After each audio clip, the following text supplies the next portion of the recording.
Hey everyone, आज हम class 9 का एक और टॉपिक देखने वाले हैं, formula of simple compounds. Chapter 3 का पार्ट है ये। एक टॉपिक है एटम्स एंड मॉलिक्यूल्स का केमिस्ट्री। अब हम इस वीडियो में जानने वाले हैं कि किस तरीके से केमिकल फार्मूला ड्राइव होता है या हम डिफरेंट एलिमेंट्स को कंबाइन करके केमिकल फार्मूला बनाते हैं। तो आपको ये एनसीईआरटी पेज नंबर 38 में मिल जाएगा। एक बार इसकी बेसिक सी डेफिनेशन पढ़ते हैं, फिर हम डिफरेंट केमिकल कंपाउंड्स देखेंगे एंड उसका फॉर्मेशन देखेंगे। देखते हैं guys, the chemical formula of a compound is a symbolic representation of its chemical composition. एक केमिकल फार्मूला में जो कि कंपाउंड का होता है, उसमें हम सिंबॉलिक रिप्रेजेंटेशन करते हैं उसके केमिकल कॉम्पोजिशन का। केमिकल कॉम्पोजिशन का मतलब हो गया उसमें कौन से डिफरेंट एलिमेंट्स उसमें आपस में बॉन्ड बना के जुड़े हैं एक दूसरे से, आयंस हैं, क्या है, वो सारी चीज़ें उसके केमिकल सिंबॉलिक रिप्रेजेंटेशन से हमें पता चल जाता है उस कंपाउंड के। बात करूँ, chemical formula provide insight into the elements that constitute the molecules of a compound and also the ratio in which the atoms of these elements combine to form such molecules। ये हमें ये भी बताता है कि एटम्स किस ratio में आपस में मिले हैं या उन्होंने जो बॉन्ड फॉर्मेशन किया है, और साथ ही साथ हमें उन्हें एटॉमिक मास का रेशियो ही पता चलता है, जैसे कि आप लॉ ऑफ डेफिनेट प्रोपोर्शन में ऑलरेडी पढ़ चुके होंगे। अब बात करूँ सेकेंड डेफिनेशन किसकी, the compound name will always include the names of the elements that are part of it. Compound name जो होता है हमेशा वो जो एलिमेंट्स उसमें इंक्लूड हुए हैं उन्हीं के नाम पे पड़ता है उसका कंपाउंड का नाम। In a compound the element that is on the left of the periodic table is used first when naming the compound। Basically हम किसी भी कंपाउंड का जब नाम रखते हैं, उसका नेमिंग करते हैं, उसका नोमेनक्लेचर करते हैं, तो हमेशा से हम पीरियोडिक टेबल के लेफ्ट में, ऑब्वियसली पीरियोडिक टेबल के लेफ्ट में मेटल्स आते हैं, तो मेटल्स को हम पहले लिखते हैं। जैसे NaCl में देखिए Na को पहले लिखा गया एंड क्लोरीन को बाद में लिखा गया है। और NaCl ये आप घर में जो नमक खाते हैं उसका फार्मूला है और उसको हम कहते हैं सोडियम क्लोराइड। अब बात करते हैं इसकी फोर्थ स्टेटमेंट की, the symbols of the elements can be use to represent compounds.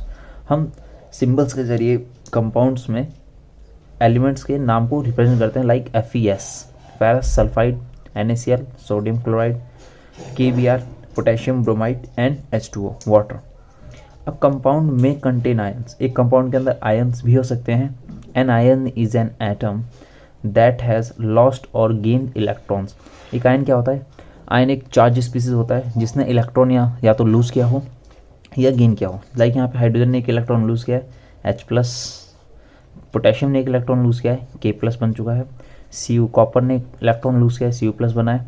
यहाँ पे Sn ने 2 इलेक्ट्रॉन्स लूज़ किए हैं और 2+ बन चुका है। मैग्नीशियम ने 2 इलेक्ट्रॉन लूज़ किए हैं Mg 2+ बन चुका है।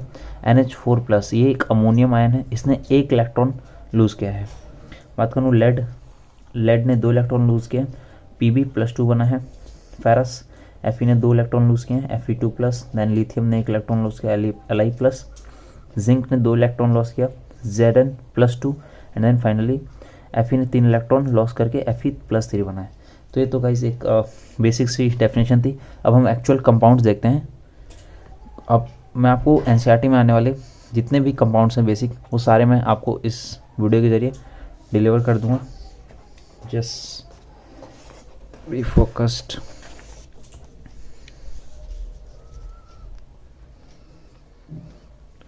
ओके गाइस, तो अब देखते हैं सबसे पहला अपना हाइड्रोजन क्लोराइड।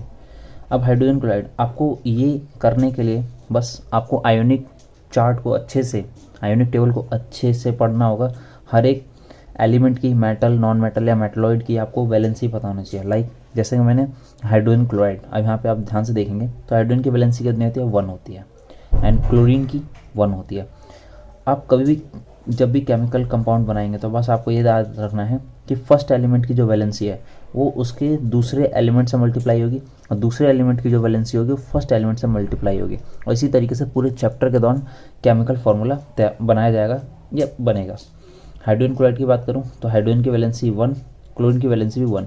यहाँ इसकी वैलेंसी इससे मल्टीप्लाई करें और इसकी वैलेंसी इससे मल्टीप्लाई करें तो 1 1 है, कोई इम्पैक्ट नहीं पड़ेगा। और इसका नाम पड़ेगा HCl। HCl एक केमिकल कंपाउंड है, एक एसिड है, और इसका नाम क्या है, हाइड्रोजन क्लोराइड। मैं बात करूँ हाइड्रोजन सल्फाइड की, तो यहाँ पे हाइड्रोजन की वैलेंसी 1, सल्फर की वैलेंसी 2। जब दोनों की वैलेंसी आपस में क्रॉस होगी तो बन जाएगा H2S, हाइड्रोजन सल्फाइड। अब बात करते हैं कार्बन टेट्राक्लोराइड। तो यहाँ पे कार्बन की वैलेंसी आप जानते होंगे 4 होती है, क्लोरीन की वैलेंसी 1 होती है। जब क्रॉस मल्टीप्लाई करेंगे वैलेंसीज का तो यहाँ पे क्या बनेगा, CCl4, इसी को हम कहते हैं कार्बन टेट्राक्लोराइड। मैं बात करूं मैग्नीशियम क्लोराइड, तो मैग्नीशियम की वैलेंसी 2 है, क्लोरीन की वैलेंसी 1, ऑलरेडी डिस्कस कर चुके हैं यहाँ पे।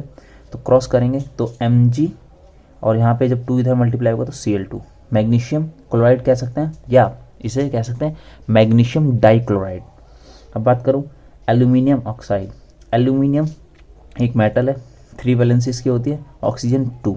तो अब ऑक्सीजन की जो वैलेंसी है वो एल्यूमिनियम से इधर मल्टीप्लाई होगी, और एल्यूमिनियम की 3 वैलेंसी इधर मल्टीप्लाई होगी 3। अब फाइनली फॉर्मूला क्या बनेगा, Al2O3, एल्यूमिनियम ऑक्साइड कह सकते हैं आप इसे, या आप इसका नाम दे सकते हैं एल्यूमिनियम ट्राईऑक्साइड, बात बराबर है। बात करते हैं छठे एग्जाम्पल की, कैल्शियम ऑक्साइड। यहाँ पे आपको इस एग्जाम्पल में एक बात ध्यान रखनी है, कैल्शियम की वैलेंसी 2 होती है एंड ऑक्साइड की वैलेंसी भी 2 ही होती है, बट यहाँ पे याद रखेंगे कि अगर वैलेंसी स्टैंडर्ड फॉर्म में कट सके तो उसे काटना है। तो यहाँ पे अगर 2 से 2 काट देंगे तो 1 1 आएगा, 1 and 1, और याद रखिए जब 1 1 होगा तो केमिकल फार्मूला पे कोई भी असर नहीं पड़ेगा, केमिकल फार्मूला सिंपल यही होगा, CaO, कैल्शियम ऑक्साइड। अब बात करते हैं 7th एग्जाम्पल की, सोडियम नाइट्रेट। तो सोडियम नाइट्रेट में Na की वैलेंसी 1 होती है, NO3 की भी वैलेंसी 1 होती है, क्रॉस मल्टीप्लाई करेंगे फॉर्मूला क्या बनेगा, NaNO3, सोडियम नाइट्रेट। बात करूँ कैल्शियम हाइड्रोक्साइड, तो कैल्शियम की वैलेंसी होती है +2 या 2 कह सकते हैं, मेटल है कैल्शियम, और हाइड्रोक्साइड एक पॉलीएटॉमिक आयन है। पॉलीएटॉमिक आयन के ऊपर ऑलरेडी मैं एक वीडियो बना चुका हूँ, आप प्लेलिस्ट में जाकर चेक कर सकते हैं। और OH की और या हाइड्रोक्साइड आयन की वैलेंसी कितनी थी, 1। तो यहाँ जब ये इधर क्रॉस मल्टीप्लाई करेंगे तो कैल्शियम की वैलेंसी इधर मल्टीप्लाई होकर फाइनली फॉर्मूला क्या बन जाएगा, CaOH2, कैल्शियम हाइड्रोक्साइड या कैल्शियम डाइऑक्साइड, जो भी आप कहना चाहें इसे। देखते हैं नेक्स्ट।